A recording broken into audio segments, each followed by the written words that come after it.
How's it going, everybody? Welcome back to another edition of the Go Forward Show, streaming to you from NRB here in beautiful Nashville, Tennessee. We have Saundra Dalton Smith, who is the founder of Restorasis, a very cool company that's focusing on health and lifestyle and well-being, but from the perspective of a biblical perspective. So thank you so much for coming on, spending a little bit of time with us. Yeah, so tell me a little bit about yourself, what you do, and what brought you to NRB. I'm an internal medicine physician, clinical practice for Let's go. 25 years, Okay. and burned out about 10 years into practice. Believed that Jesus had a message because he had a 3-year ministry and never burned out, did more than most of us do in a lifetime. True. So I started studying his life, and I compared that with a lot of science and biochemistry and all Yeah. the different stuff that I already knew. And it was just amazing to see how much additional information there was that could be applied. I created a framework called the 7 Types of Rest, and God breathed on it, I think is the best way I love can that. say I it. love that. Just really opened up some amazing opportunities within corporations. So now I'm outside of the hospital. I Yep. spend most of my time actually within organizations, secular as well as Okay. Christian, Both. training people how to apply those 7 types of rest from the life of Jesus. Interesting. That's cool. So what can we learn from Jesus and how he rested, and how would that make us more healthy and more present in our families, ministries, church communities, careers? Yeah, I think the number one thing is that rest is not optional. Wow. I think too Yeah. often, especially as believers, we feel like because we have a mission and Yep. we feel on purpose, Got to be that always on. yeah, that we can just ignore the fact that we have bodies that are limited, and that rest is a part of how we surrender to the leadership of Christ. It's I'm not feeling some convicted. most people do. Most people do, and and that's the thing. I'm a natural worker. I'm a high Sure. achiever. My Yeah, mindset is, and my belief had always been, rest is what weak people do. Oh, Is yeah. what you do when you can't keep up with the rest of the Rest high when we're achievers. dead. Yeah. Oh, how many times have I heard that? I know, right? And the reality of that is rest is what actually makes the work sustainable. A lot of us are functional burnouts. We're working, but we're working from our depletion. So there's a lack of joy, there's a lack of peace. And what I find for a lot of people is when they start applying rest, it allows them to actually get the joy back into the work they're doing.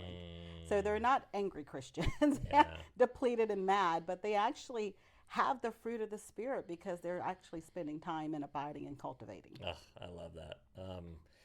So Charlie Kirk's last book was about the Sabbath. Yes, yes. Sadly, A lot of people have brought that up to me. I honestly, I knew him from afar. Let me put it that way.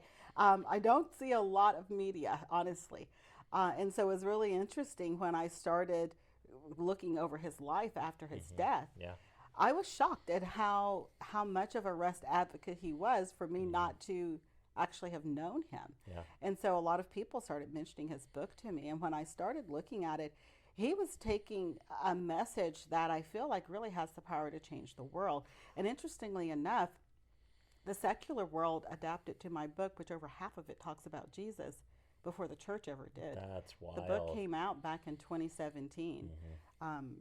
TED.com was publicizing it every year, doing this big write-up on it and all this stuff.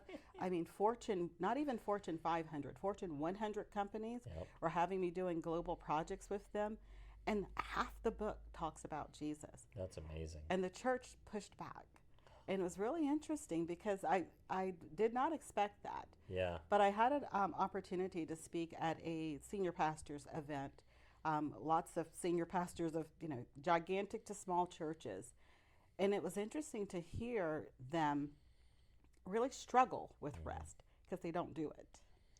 Well, also the promotional aspect of it as well. Like I left a church a couple years ago that was, some would say a little culty, I suppose. I won't mention who, but it was that kind of typical thing where the volunteers that do 80% of the work were 20% of the people, kind of the typical ratio you see, but it also became a very performative culture where that was actually rewarded. And it was like more money, you tithe, tithing's a principle, it's biblical, but it was like, earn more so you can tithe more and build businesses and all this prosperity gospel stuff, right? I totally understand. Yeah. And to some degree, you know, it was just like a burnout culture almost in a way, and it's like and there was always like lip service to the idea of like, you know, soak and serve, you know, but that was like that was a word, but it wasn't actually implemented. It was still, you know, come to the first service, serve at the second one, you know, attend 3 committee meetings, be on 12 Zoom calls, lead this ministry Wednesday nights, you know, for 5 hours. And it was just like, you know, to some degree it was like fun, and it was like a big community. It was wild. But until we left that church, I didn't realize how absolutely just drained we were, and where other parts of my life, whether it was career, relationships, family, my kids, you know, were suffering from it. So it sounds like it starts, you know, sometimes at the culture of the church itself. I think so. And you know, I think that's hard to digest. But I feel like a big part of it is because we view rest as this thing we do after the work is done. Yep. And no part of that is biblical. If we think about all the way back from the creation story where rest is first introduced, it's not introduced after the work is done for people. I think too often we hear on the 7th day God rested, but mankind came in on the second half of the 6th day. So the first actual full day of rest is the 7th day. Our first full day on the earth was that 7th day. So we started our position in resting. And it's after that, actually, within the scripture where it talks about mankind going out and doing the work. We were created, we were commissioned, informed of what we were to do, but before we were ever sent out to do it, we were seated in a day of rest. And I think when we get back to that we work from a place of rest rather than working to earn our rest or needing to do something more to get the rest, it puts us back into right alignment. I love that. You know, one of the things that I've dealt with since traveling internationally, before the holidays, I went to Philippines, Cabo, Cancun, and London in 4 weeks. And that sounds glamorous, but it literally fried my brain. Like I would wake up at 3:30 in the morning, sometimes at 1:30. It's just until last week, and this is before the holidays, you know, around Thanksgiving, where I feel like my brain finally kind of got back to normal. Are there biblical principles that you can apply to life as a busy executive, as somebody that travels a lot, even internationally, that will help you get more rest or acclimate back to a state of rest when you get off those kind of hamster wheel motions? Absolutely. Yeah. Absolutely. That's the core of the framework. So the framework is based around 7 types of rest. And the first mindset shift is that all rest is not created equal. And so a lot of times people say, well, I'm going to rest. And what they mean is they're going to do a cessation activity. However, a lot of restorative practices are actually practices. They're things you do to pour back into the place of deficit. So those 7 types of rest include physical, mental, spiritual, emotional, social, sensory, and creative. I love that. And so they're all areas that Jesus did restorative practices in before he went out to do different activities. And I think we have to begin with, just as you mentioned with the travel, thinking about what type of energy is being used in those different situations. There's a lot of sensory energy used on planes. You don't think about the background noise, but there's it's continuous just humming the entire noise. Time. Yeah, especially on an international flight for like 15 and a half hours. Yeah, and then the coach. people and all the stuff that's going on. Yep. And we arrive. Watching 5 movies in a row. That may sound fun, but it's like, that's a lot for the brain. That's a lot of stimulation. Whenever besides in college, like, you know, were you able to watch 5 movies in a row? I don't know, anytime. So. And you get to your location and you're like, I was just sitting still the whole time. Why am I tired? Well, oftentimes you're not physically tired. Yeah. You could be, because physical rest could be part of just the lack of circulation too. But a big part of that is the sensory overwhelm. You're sensory depleted. And so it's a sensory rest deficit that you're dealing with. Other things, I assumed you probably went on these trips to pour out in some way. Oh yeah, well, maybe you know, you were it's meeting interviewing new people teams. and different things. I mean, oftentimes, yeah,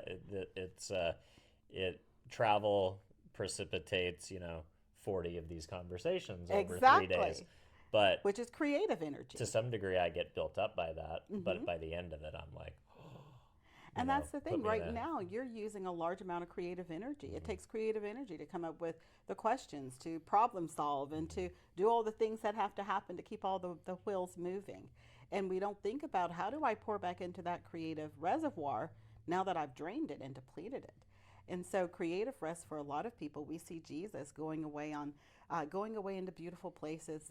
Oftentimes, he's around the sea, which is, for 75% of people, is actually how they start feeling creatively restored, because just seeing nature and actually spending time in nature has a restorative process. Being around, listening to music, being around art or architecture that's inspiring to you. I think we have to be aware of what pours back into these places of deficit, but it oftentimes starts with identifying that you have a deficit in one of the areas. Love it. All right, let's take a little bit of a pivot to NRB. One of the big themes this week is AI. As an author, as a thought leader, as a speaker, how is AI becoming a creative co-pilot or a tool that allows you to get more done so you can spend more time having authentic rest? Yeah, AI is fantastic in its place. I think is where we have to keep it in right perspective.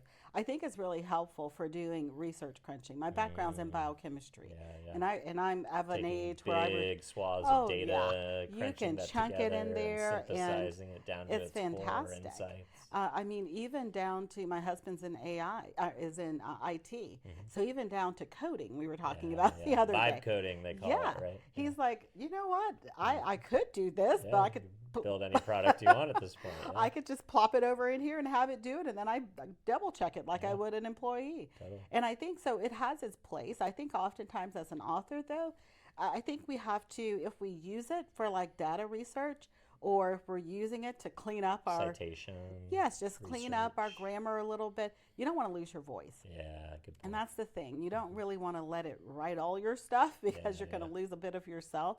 And it doesn't have spiritual discernment on what It what doesn't have a needs to soul. It might know the Bible better than you, but it doesn't. It's not inspired by the Holy Spirit or God. Exactly. Yeah. And I think we just have to. I think there's definitely a place for it in resting, because if we don't allow ourselves to use the tools that are available to us, I think we do a disservice to science and to all the things that are being developed. Yeah, 100%. All right, this is fascinating, a bit convicting. I'm definitely going to read up and study your protocols for getting better rest, because I need it for sure. If folks are resonating with what we're putting down today, where would you like to send the audience to learn more, connect with you and your teachings? Yeah, so the best place would be restquiz.com to start. We have a free assessment where you can determine which of the 7 types of rest you're actually deficient in. The algorithms are run, and you actually get a score in all 7. And Nothing like a diagnostic, folks. And then I choosmybestlife.com is my website, where they can get all the information about me and the work that I do. Amazing. Thanks for coming on. Appreciate you. Thank you. It's been a pleasure. Cheers.